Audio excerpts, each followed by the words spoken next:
Assalamualaikum warahmatullahi wabarakatuh. Hai teman-teman, apa kabarnya nih? Semoga kita semua senantiasa dalam lindungan Allah Subhanahu wa taala ya. Oke, jadi di sini kembali lagi dengan aku Rina Purwaningsih dari jurusan Pengembangan Masyarakat Islam Fakultas Dakwah dan Komunikasi UIN Wali Songo Semarang. Jadi di kesempatan kali ini aku bakal sharing sama teman-teman mengenai systemic process regulation and control. Jadi emang ini untuk memenuhi tugas kreasi mata kuliah analisis sosial yang diampu oleh Bapak Nur Hamid. Jadi langsung aja ya mengenai systemic process regulation and control. Kira-kira teman-teman udah pada tahu belum sih itu artinya apa? Soalnya di sini kebanyakan tuh kan pakai Inggris ya. Jelas kita kan kayak rada-rada bingung gitu ya. Oke, langsung aja yaitu mengenai systemic process regulation and control. Itu bahasa Indonesianya proses sistematik regulasi dan kontrol. Kira-kira teman-teman udah tahu belum sih apa kira-kira eh, bahasan bab 4 ini kira-kira membahas tentang apa seperti itu. Nah, oke teman-teman, di sini aku udah nyiapin PPT. Jadi di sini aku bakal nerangin ke teman-teman melalui audio ini, dan di sini juga ada PPT sederhana di mana bakal mungkin bisa menjadi apa ya? Ya syukur-syukur memahamkan teman-teman seperti itu. Nah, di sini aku udah ada PPT warnanya hijau biar kayak rada-rada ada hawanya di Win Wali Songo gitu ya, hijau-hijau. Nah, di sini tadi aku udah bilang kan bahwasannya bahasa Indonesianya yaitu proses sistematis regulasi dan kontrol. Nah, kira-kira teman-teman udah paham belum sih sama arti dari regulasi dan kontrol itu sendiri apa? Nah, tara. Oke, yang pertama yaitu regulasi. Jadi, regulasi itu adalah hukum atau peraturan. Dan yang biasanya membuat regulasi yaitu dibuat oleh pihak yang berwenang atau dalam hal ini dibuat oleh pemerintah. Jadi seperti undang-undang maupun peraturan. Nah, untuk kontrol, kontrol itu artinya pengawasan atau pengendalian kepada pembuat regulasi. Jadi kontrol itu kan pengawasan. Nah, di sini kita yang melakukan kontrol atau pengendalian yaitu oleh seluruh elemen masyarakat. Jadi emang regulasi dan kontrol itu merupakan dua hal yang emang tidak bisa dilepas. Nah, selanjutnya. Nah, apa sih kira-kira mengenai systemic process regulation and control itu sendiri? Nah, sistematis proses sistematis yaitu merupakan sistem sosial dalam masyarakat yang digunakan analisisnya yaitu dalam dunia pemerintahan dan masyarakat umum. Nah, emang ini kan kita fokusnya ke regulasi dan kontrol. Sedangkan regulasi itu yang membuat adalah pemerintah, sedang kontrol itu adalah dilakukan oleh seluruh masyarakat, seluruh elemen masyarakat. Nah, bagaimana regulasi itu berperan dan bagaimana kontrol dalam masyarakat? Nah, jadi sampai sini udah jelaskan bahwasannya systematic process regulation and control itu kan memang kita fokus kepada regulasi dan kontrol, yang mana regulasi itu dibuat oleh pemerintah dan kontrol itu dilakukan oleh masyarakat umum. Nah, yang namanya proses sistematik ya, itu adalah proses di mana berkaitan antara satu langkah dengan langkah yang lainnya. Nah, langsung saja pada bagian yang pertama ini akan ada tiga aspek yaitu mengenai motion atau gerak, force kekuatan, dan fields yaitu medan. Jadi di sini aku menekankan untuk gerak itu kita ambil dua-duanya pada regulasi dan kontrol. Nah, gerak antara regulasi dan kontrol itu haruslah sejalan dan harus satu apa ya? Pokoknya harus sejalan dan harus berdampingan seperti itu. Karena biasanya ketika ada regulasi baru. Nah, wajib tuh hukumnya untuk kontrol itu digerakkan. Dalam artian, ketika ada regulasi baru, masyarakat pastilah akan melakukan kontrol terhadap regulasi atau peraturan yang baru dibuat itu. Nah, yang kedua itu ada kekuatan. Di sini ada kekuatan di mana kekuatan mengenai kontrol.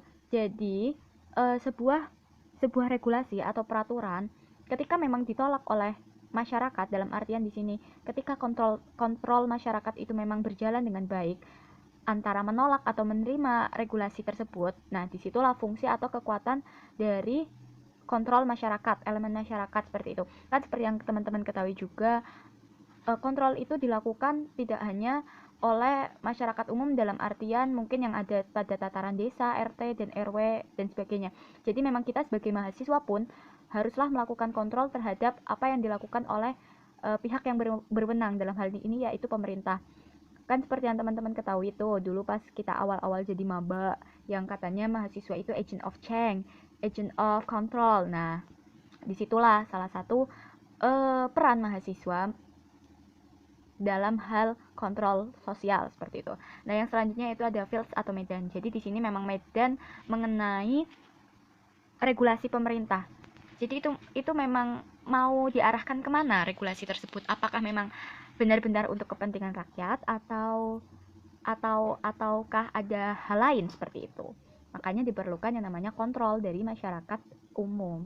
Nah, yang selanjutnya ada organization atau organisasi, emergence atau kemunculan, dan function atau fungsi.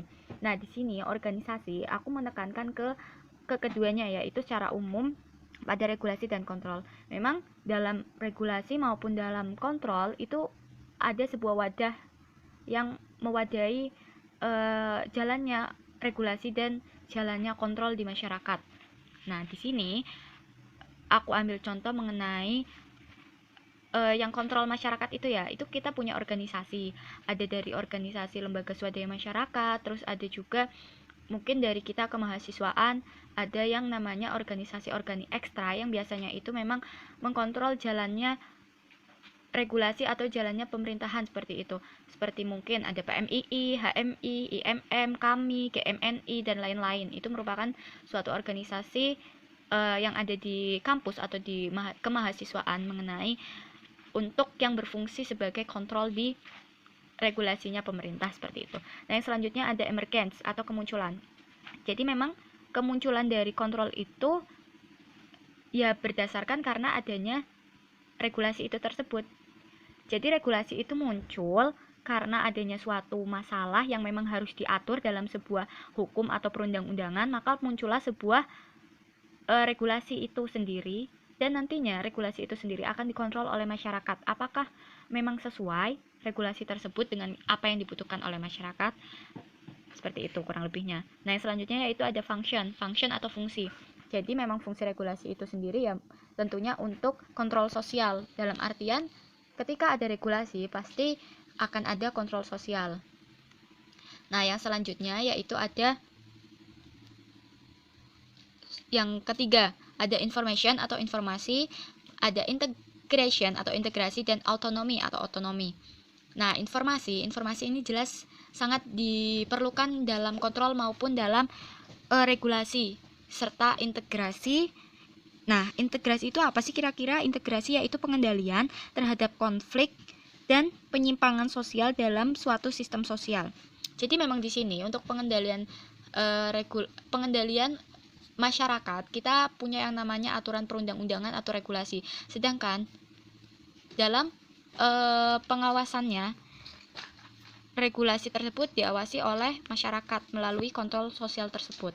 Dan yang selanjutnya ada otonomi atau otonomi. Otonomi mungkin dari teman-teman tidak asing dengan kata-kata otonomi atau otonomi, karena otonomi itu sendiri adalah wewenang atau kapasitas membuat keputusan tanpa diganggu gugat. Seperti contoh otonomi daerah seperti itu ya, di mana setiap daerah itu mempunyai wewenangnya sendiri untuk mengatur daerahnya itu, seperti itu. Nah, yang terakhir ada complexity atau kompleksitas dan chaos atau kekacauan. Jadi di sini memang ketika